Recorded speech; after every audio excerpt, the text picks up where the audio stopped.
안녕하세요. 무상브리싱입니다.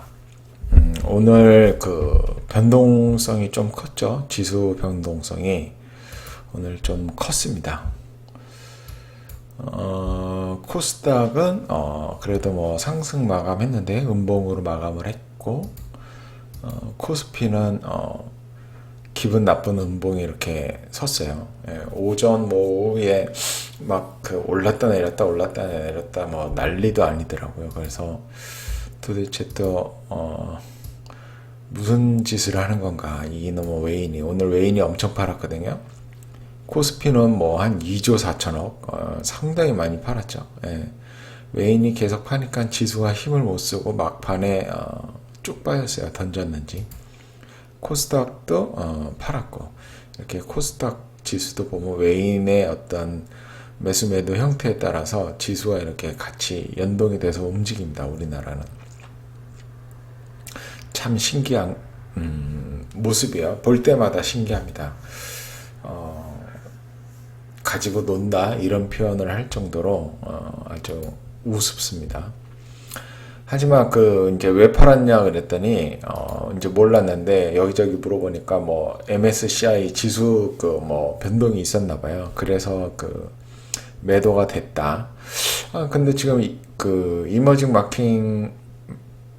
이머징 마켓에서는 그래도 우리나라가 그 스트롱 바이로 알고 있는데 빠져나갔다는 게 좀 이해가 되진 않지만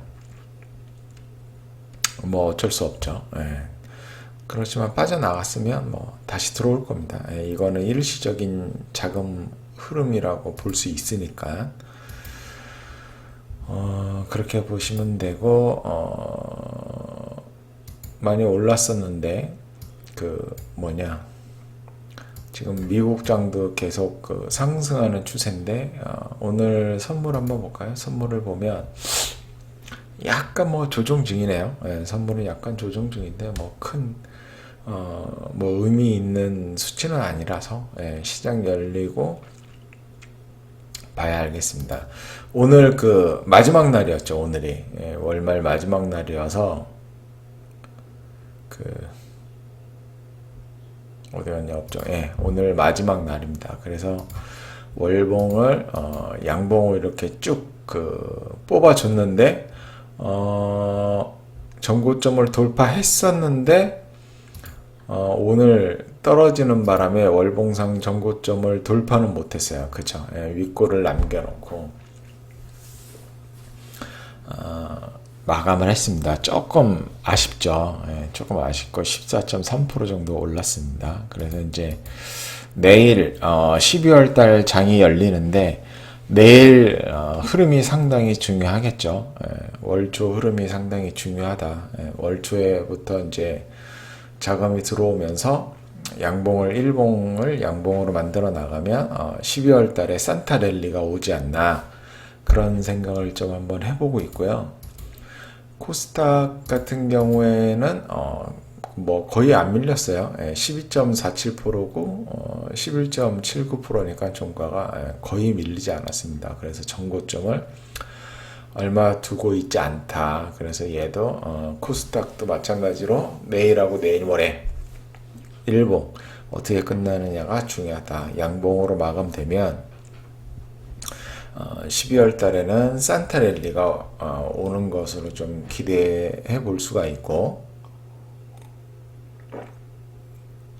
그렇지 않고 막 음봉으로 마감되고 그러면 조금 안타깝죠. 오늘 삼성 SDI가 3%나 내렸었네. 조금 아깝습니다. 오늘은 이제 이것도 그 투자자들한테 아주 인기가 상당히 많은 그 기업입니다. YN텍이라고 그래서 폐기물 관련주죠. 폐기물 관련주고 시가총액이 지금 2,500억 정도 되기 때문에 소형주입니다. 소형주, 약간 소형주고 주요 영업 부분은 이제 폐기물입니다. 예, 폐기물 중에서는 이렇게 소각을 하는 게 있고 매립을 하는 게 있습니다. 물론 이제 뭐 소각이 안 되면은 매립을 하는 거겠죠. 그리고 이제 다른 사업부가 있는데 레미콘 사업부가 있습니다. 레미콘 사업부 보면은 이제 여기는 사업보고서에 영업이익이 아니라 매출 그 총이익으로 제시를 하기 때문에 매출 총이익으로 이렇게 썼습니다. 그래서 일단 매출 총이익단에서 보면 전 사업부가 양호한 흐름을 보여주고 있습니다. 골프장도 뭐 퍼블릭이라서 이렇게 그 이익을 만들어내고 있고, 해운은 이제 해운도 잘 이익을 뽑아내고 있습니다. 근데 이제 중요한 거는 요 세 개 사업부에서는 성장이 그렇게 쉽지만은 않다. 그죠? 해운이 성장하려면 KSS 해운처럼 배를 계속 만들어야겠죠. 계속 배를 만들어야 되는데 아직 뭐 그런 움직임은 보이지 않고, 골프장도 그 고객을 받을 수 있는 한계가 있기 때문에, 그리고 이제 뭐 지방에 있는 골프장이겠죠, 당연히. 그래서 이익만 내더라도 다행이다, 이렇게 판단을 해볼 수가 있고, 레미콘도 뭐 지역 거점으로 해서 주변에 판매하는 겁니다. 그래서 이제 전라도 지방 쪽에 있기 때문에 그쪽에 이제 건설 경기에 따라서 레미콘의 어떤 업황이 결정이 되죠. 그래도 이제 좋은 거는 꾸준히 이익을 내고 적당히 뭐 조금씩 성장을 하고 있다.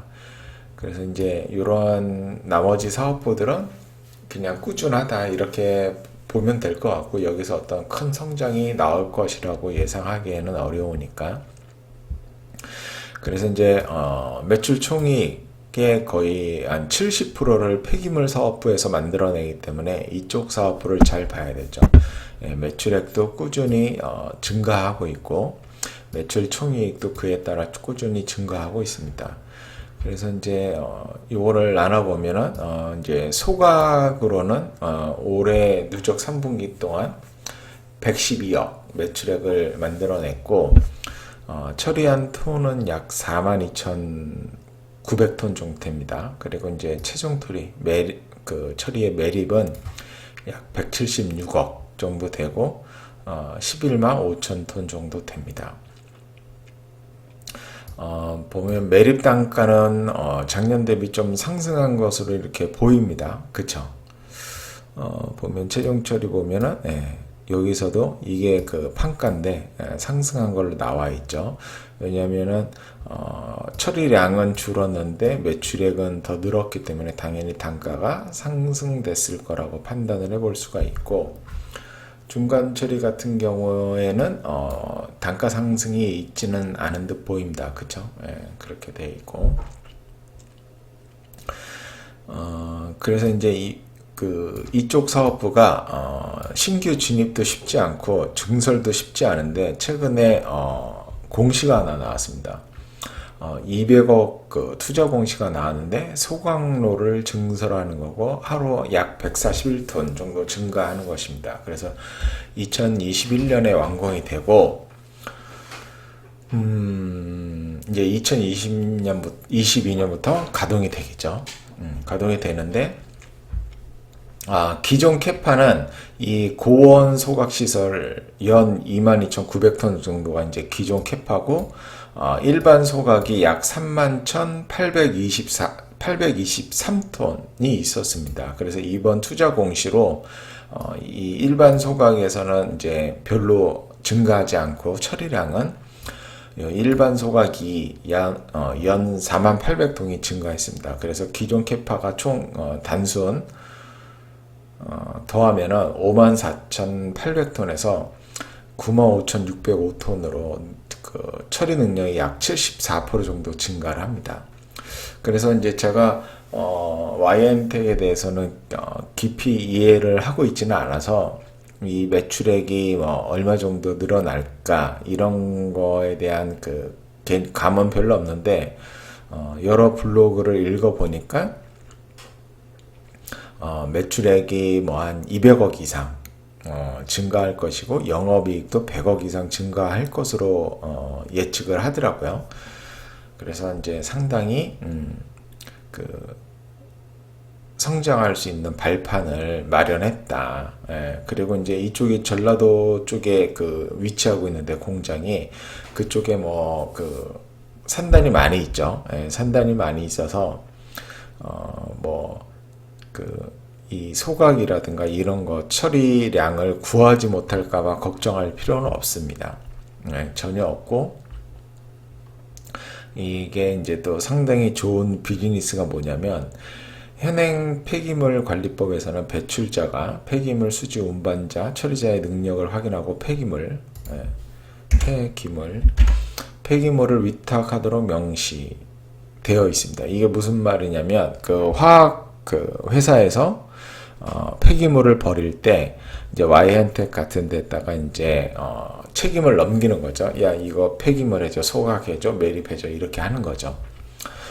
그럼에도 불구하고 Y엔텍이 어떤 잘못으로 뭐 제가 이해하기로는 잘못으로 무슨 문제가 발생하면은 이 배출자가 책임을 지는 겁니다. 그래서 물론 이제 Y엔텍한테도 피해가 가겠죠. 그런 일이 생기면. 그래서 상당히 좋은 비즈니스를 갖고 있다. 그러니까 가려서 받을 수가 있는 거죠. 폐기물을 배짱 튀기면서 비즈니스를 할 수 있는 어떤 그런 그 사업체를 운영하고 있다. 이렇게 보면 돼요. 그래서 2022년부터는 매출액과 영업이익이 또 한 번의 성장을 이뤄 나갈 수 있다 이렇게 판단이 되고 이쪽은 그 공급자 우위 시장이기 때문에 판가라든가 뭐 이런 거는 계속 상승하리라 보고 폐기물 처리량도 불경기가 오지 않는 이상 증가하리라고 예상을 해볼 수가 있죠. 왜냐하면 화학산업들이 계속 증설을 하니까요. 그렇기 때문에 상당한 그 우호적인 환경에서 비즈니스를 영위하고 있다 이렇게 보시면 될 것 같아요. 그래서 이제 이 보면은 3분기에 그 매출액 증가율이 YOY 기준으로 1.6%, 영업이익 증가율은 10%로 상당히 떨어지고 있습니다. 최근 매출액 증가율이. 그렇기 때문에 이제 그 어떤 성장 동력이라든가 그런 게 좀 사라지는 모양새죠. 예, 사라지는 모양새라서 이런 모습이 보이면 주가가 이제 그 상승 추세로 날아가기에는 그 동력이 좀 약합니다. 예, 동력이 좀 약해서 Y엔텍을 보면 이제 월봉으로 보면 그동안 여기서부터 상승이 나왔죠. 2014년도부터. 그럼 여기 뭐 1,900원, 2,000원에서 13,000원까지 거의 6배 이상 상승을 했기 때문에 피로감이 상당히 누적돼 있죠. 예, 누적돼 있어서 3분기 실적이 나옴으로써 그리고 이러한 그 YOY로 성장률을 이러한 좀 약간 실망스러운 모습을 보여줌으로써 이렇게 원래 제가 봤을 땐 계속 가격 조정과 기간 조정하는 게 맞습니다. 제가 봤을 때는 좀 더 가격 조정, 기간 조정하고 일봉상으로 봐도 여기서부터 여기까지 쐈잖아요. 3,000원에서 15,000원까지 쌌기 때문에 여기서 이제 충분히 조정하는 게 맞았습니다. 조정하는 게 맞았는데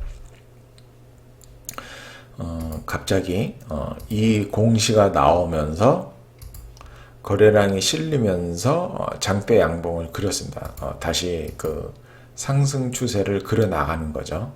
그래서 의미 있는 거래량이 들어왔습니다. 왜냐하면 이제 중요한 게 이러한 저점대에서 거래량이 나오면 나중에 이렇게 추세 상승으로 가는 경우가 많은데 이렇게 고점대에서 이러한 거래량이 나오면 추세 상승으로 갈 수도 있고 안 갈 수도 있습니다. 그거 알 수가 없습니다. 근데 이제 결과론적으로 얘기하는 거지만 이날 봉인데 이 봉을 그냥 깨고 내려가 버렸잖아요. 저점을 깨고 바로 이렇게 회복을 하고 다시 가면 상관이 없는데 이 저점을 깨고 내려간다는 건 어떠한 그 큰 손들도 더 이상 지금은 당장은 올릴 마음이 없다. 뭐 매집을 한다. 이런 식으로 뭐 생각을 해볼 수가 있거든요. 그래서 웬만하면 이렇게 돈을 들인 봉의 저점을 잘 안 깹니다. 웬만해서는. 그런데 깨버렸죠. 예, 깨버리고 지금은 다시 거래량이 실리면서 그 회복을 했죠. 예, 다시 이 장대 양봉 안으로 들어왔죠. 그래서 이제 다시 그 상승 추세로 갈 확률이 높아지긴 했습니다. 그런 게 이제 이 공시 때문에 그렇습니다. 그러면 이제 보시면 이 친구가 최근 4분기 누적으로 348억 영업이익을 달성을 했고 3분기 누적으로는 267억입니다. 그러니까 이제 연간으로 따지면은 348억 정도 한 거죠. 최근 4분기 합이니까.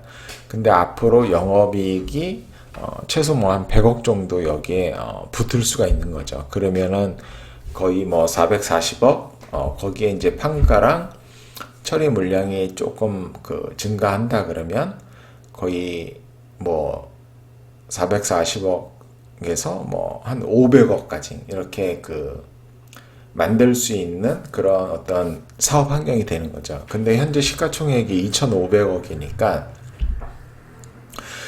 영업이익 500억을 낼 수 있는 기업의 시가총액이 2,500억이다. 그러면 이제 어느 정도 저평가라고 볼 수가 있는 거죠. 예, 저평가라고 볼 수가 있는 거고 비록 차트가 바닥에서 상당히 떠 있는 상태이긴 하지만 상승 추세를 다시 이어나갈 수 있는 확률이 매우 높아졌다. 이렇게 판단을 해볼 수가 있습니다. 예, 판단을 해볼 수가 있고 장기적으로 보시면은 매출액이 이렇게 꾸준히 증가하고 있고 물론 이제 내년에는 약간 뭐 슬로우 다운 내지는 유지 정도 이렇게 아니면 판가가 조금씩 인상되면 그만큼의 어떤 성장성을 보여줄 수 있고 2022년 이후에는 또 이렇게 좀 많은 성장을 갈 수 있는 그런 여력이 있는 거죠. 그리고 영업이익도 상당히 증가해 와 있고 누적 영업이익이 1,300억 정도 되고 누적 영업 흐름이 1,500억 정도 되기 때문에 어떤 영업 흐름에도 거의 문제가 없다 그렇게 판단이 되고요. 그리고 항상 괜찮은 비즈니스를 영위하는 기업들은 이렇게 현금이 시간이 갈수록 쌓아 나간다 그렇게 볼 수가 있고 저번에 어떤 분이 댓글로 이제 캐펙스에 대해서 한번 말씀을 해달라고 한 적이 있는데 뭐 제가 그런 실력은 안 돼서 뭐라고 말씀은 못 드리지만 기업은 이렇게 유형자산 투자가 계속 이루어집니다. 여기서도 보면 누적 유형자산 투자가 거의 1,400억 정도 됩니다. 이거를 뭐라고 표현해야 될지 잘 모르겠지만 어떻게 보면 얘가 영업이익을 누적으로 1,300억을 벌어왔는데 캐펙스 투자가 누적으로 1,429억입니다. 뭔가 문제가 있는 것 같죠? 그쵸? 알게 모르게 정확히 무엇인지는 모르지만 뭔가가 이상한 거는 느껴집니다. 그쵸? 벌어들인 돈이 1,300억인데 유형자산 투자로 1,500억이다. 이게 상식적으로 맞지가 않습니다. 그래서 이 캐펙스 투자에서 어떤 투자 아이디어나 어떤 이 기업이 어떤 경제적 해자 그런 거를 캐내는데 상당히 어렵습니다. 그래서 저는 예전에는 이제 버핏이 하도 유형자산 캐펙스 투자에 대해서 말씀을 많이 하셨죠. 그래서 유심히 봤는데 지금은 포기했습니다. 그냥 포기하고 안 봅니다. 왜냐면 이거를 보고 어떤 투자 결정을 해버리면 답이 안 나와서 그래요. 답이 안 나와서 그래서 이제 안 봅니다. 그리고 이제 보시면은 영업 현금 흐름 영업으로 벌어들인 돈보다 유형자산에 대한 투자가 더 컸죠. 그러면 어떻게 될까요? 돈을 조달해야 됩니다. 그쵸? 벌어들이는 돈보다 더 쓴 거예요. 쉽게 얘기하면. 그렇기 때문에 이렇게 차입금이 계속 증가하는 겁니다. 예, 차입금이. 그래서 이게 나중에 돈을 뻥뻥뻥 터트리면서 벌어서 이거를 싹 다 갚든지 아니면 그냥 이대로 어떤 그 욕이죠. 예, 이대로 그 흘러가든지 해야 됩니다. 그래서 지금 현재 마이너스 순연금 기업이 되어 있습니다. 예, 600억 정도. 근데 뭐 그 2022년부터는 잘하면 뭐 450억, 500억 정도 벌 수 있으니까 한 방에 다 갚을 수도 있겠죠. 그때 가면은. 예, 그래서 크게 문제되지 않는다. 그래서 이렇게 누적적으로 유형자산에 대한 투자가 나중에 어떤 보상으로 돌아올 가능성이 높다. 이렇게 판단을 해보시면 되겠습니다. 그리고 이제 이 기업이 유형자산 투자를 잘 하느냐, 못 하느냐를 이제 그 판단을 할 때는 이 ROIC 수치를 보면 됩니다. 2018년도까지는 보면 ROIC의 수치가 별다른 차이가 없죠. 그러니까는, 어떻게 보면 좀 그 막 얘기하면 현상 유지하기 위해서 전부 다 돈을 투자한 것이다. 이렇게 판단을 해볼 수가 있습니다. 예, 현재의 수익성을 유지하기 위해서 벌어들이는 돈 모두를 투자했다. 이렇게 판단을 해볼 수가 있고, 그런데 그것이 2019년 그리고 올해 완전히 달라졌죠. 이전과는 ROIC 수준이 2배 이상 증가를 했습니다. 그렇기 때문에 이거는 이제 3분기 누적이니까 4분기까지 가면 더 숫자가 좋아질 가능성이 높겠죠. 그러면 이렇게 보면 2018년도까지는 기존 유형자산의 투자, 캐펙스 투자가 큰 의미가 있지는 않았지만 19년부터 어떤 의미를 갖기 시작했다. 뭐 이런 식으로 좀 판단을 해볼 수가 있습니다.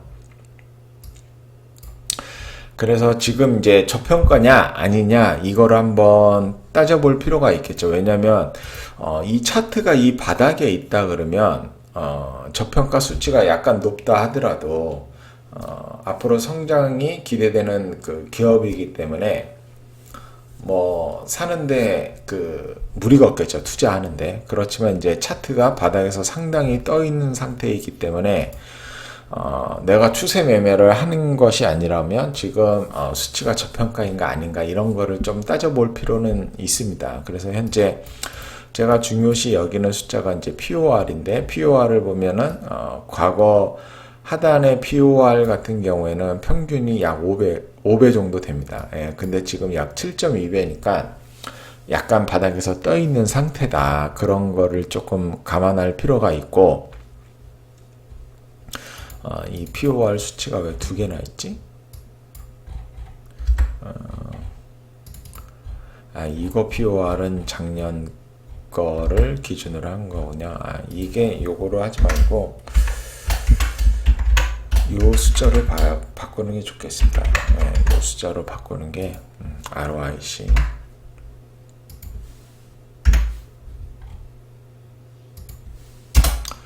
이렇게 바꿔주면 되겠죠.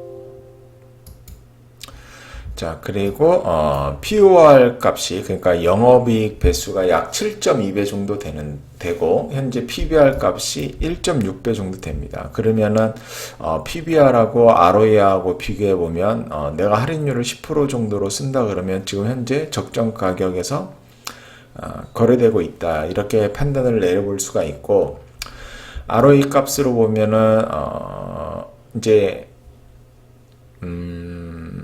잠깐만요. 제가 그 할인율을 내가 10% 정도 준다 그러면 POR 값을 약 8배 정도 이렇게 주는 셈 치는 겁니다. 그러니까는 POR 값은 약간 그 낮은 상태죠. 예, 그리고 투하자본 수익률이 무려 17.4% 정도 되기 때문에 물론 이제 이 수치가 앞으로 유지되냐 안 되느냐 그것이 이제 훨씬 더 중요하지만 유지될 가능성이 굉장히 높죠. 비즈니스를 이해한다면. 그렇게 봤을 때 뭐 POR 값이 7.2배면 현재 그 비싸지 않다. 이렇게 판단을 좀 내려볼 수가 있습니다. 그렇죠? 그리고 이제 그 증설이 완료되고 2022년부터는 영업이익이 거의 뭐 400억 이상 되기 때문에 400억으로 했을 때 POR 값이 6.3배고 450억 정도 되면 POR 값이 5.6배니까 그러면 POR 값이 5.6배면 거의 하단 평균 값에 가까운 거죠. 예, 그렇기 때문에 향후 영업이익이 450억까지 이렇게 나온다 그러면 현재 주가는 시가총액 2,500억 정도는 상당히 저렴하다 그렇게 이제 판단을 해볼 수가 있습니다. 그리고 POR 상단값도 10배 이상에서 거래된 적도 여러 번 있기 때문에 그리고 뭐 8배, 9배 정도에서 거래된 적도 많이 있기 때문에 상승 여력이 어느 정도 남아있다 이렇게 판단을 해볼 수가 있죠. 그리고 이제 뭐 최저 ROE도 그냥 올해 3분기 누적으로만 하더라도 예, 순이익 라인이 이렇게 되는데 지금 현재 순이익이 196억이니까 내년에는 적어도 한 요 정도 사이에서 내년에는 요 정도 사이에서 이렇게 왔다 갔다 할 수 있고 내후년 되면은 요 정도에서 이렇게 왔다 갔다 할 수가 있겠죠. 그러면은 안전 마진이 어느 정도 확보되어 있는 상태의 가격이다 지금이. 예, 그렇게 그 판단을 내려볼 수가 있습니다. 그래서 바닥에서는 어느 정도 지금 상승해 있는 상태지만 그 어떤 비즈니스라든가 재무 수치를 비교해보고 가치평가를 해본다 그러면 아주 비싼 가격은 아니다. 예, 그렇게 판단을 해볼 수가 있습니다. 그래서 내가 투자자의 포지션으로 좀 장기 보유로 이렇게 가져간다 생각을 하면은 지금 가격보다 이렇게 낮은 가격에서 분할 매수로 그쵸? 예, 분할 매수로 이렇게 그 가져가는 편이 좋을 것 같습니다. 물론 이제 추세 매매는 추세 매매 할 수 있는 분들이 이제 뭐 알아서 해야 되는 거죠. 알아서 하시면 되고. 그래서 오늘은 YN텍에 대해서 그 말씀을 드렸습니다. 근데 한 가지 궁금한 게 뭐 이제 제가 그 최근에는 뭐 주식 관련 책이라든가 투자 관련 서적을 거의 보지는 않습니다. 그렇기 때문에 이제 제가 이제 중요시 여기는 지표들 이렇게 살펴보고 저는 이제 그리고 차트 보고 이렇게 투자를 결정을 하거든요. 근데 또 이거를 듣는 분들은 도대체 이 무성부리신 이놈이 무슨 말 하는지 모르겠다. 그럴 수도 있잖아요. 그쵸? 예. 이제 뭐,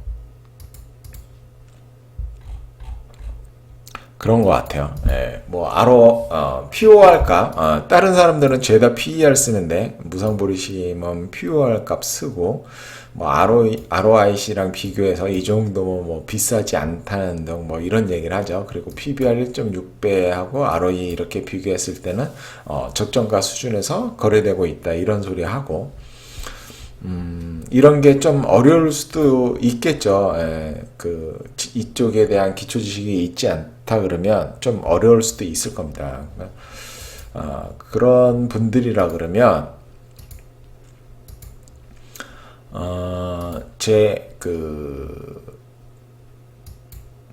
여기 보시면, 이 주식 투자 강의, 여기로 안 와도 되는구나. 예. 이 재생 목록에 보면, 어떤 이 기본적인 뭐 PBR이라든가 퍼라든가 아니면 뭐 자녀익 모델이라든가 이런 EV, EBITDA 지표라든가 이런 거에 대해서 이렇게 제 나름대로 이렇게 설명을 해놨습니다. 예, 설명을 좀 이건 뭐야? 이게 여기 왜 있지? 정동원 노래가 여기 왜 있나요? 예, 이걸 한번 보세요. 예, 한번 보시고 그럼에도 불구하고 뭐 이렇게 많아? 여기 왜 이렇게 많아요? 영상이. 예, 하여튼 보셔야 됩니다. 예, 이게 그 시간은 뭐 굉장히 길죠. 근데 이거를 보고 잘 이해하시면 여러분의 시간 몇 년을 줄여드릴 겁니다, 아마. 예. 제가 몇 년을 그 고생해서 공부하고 경험해서 쌓은 거를 여기다가 그 담아놓은 거기 때문에 여러분의 시간 최소 몇 년은 줄여드립니다. 그래 이거를 아까워하지 마세요. 여기에 시간 투자하는 거를. 그리고 기본적인 그 지식은 어느 정도 있어야 됩니다. 그럼에도 불구하고 잘 모르겠다. 네가 지금 무슨 소리 하는지 왜 그런 식으로 얘기하는지 모르겠다 그러면 구체적으로 그 댓글을 남겨주세요. 뭐가 모르겠는지, 뭐가 궁금한지 구체적으로 남겨줘야 제가 이렇게 답을 드릴 수가 있겠죠. 자, 오늘은 여기까지 말씀드리고 영상 봐주셔서 감사드리고 주식 투자해서 수익 잘 내셔갖고 뭐 경제적 자유 뭐 이런 말 많이 하잖아요. 뭐 경제적 자유까지는 아니더라도 최소한 잃지는 말자. 그런 마음으로 해서 꾸준히 수익을 내셨으면 좋겠습니다. 아마 제 강의를 들으시면 내실 겁니다. 내실 수 있을 겁니다. 왜냐면 그 기업 보는 눈이라든가 투자에 대한 감각 이런 거를 조금 얻을 수 있기 때문에 내실 수 있을 겁니다. 그리고 어제도 얘기했지만 항상 중요한 거는 시장이 올라야 됩니다. 시장이 상승을 해야 됩니다. 왜냐면 이거는 당연한 얘기입니다. 왜 그러냐면 내가 투자하는 그 개별 기업은 시장 안에 포함되어 있습니다. 그렇기 때문에 시장이 올라야만 내 기업의 주가도 오르는 겁니다. 이게 아주 중요한 거고요. 두 번째로는 매출과 영업이익이 증가해야 됩니다. 영업이익이 증가해야 됩니다.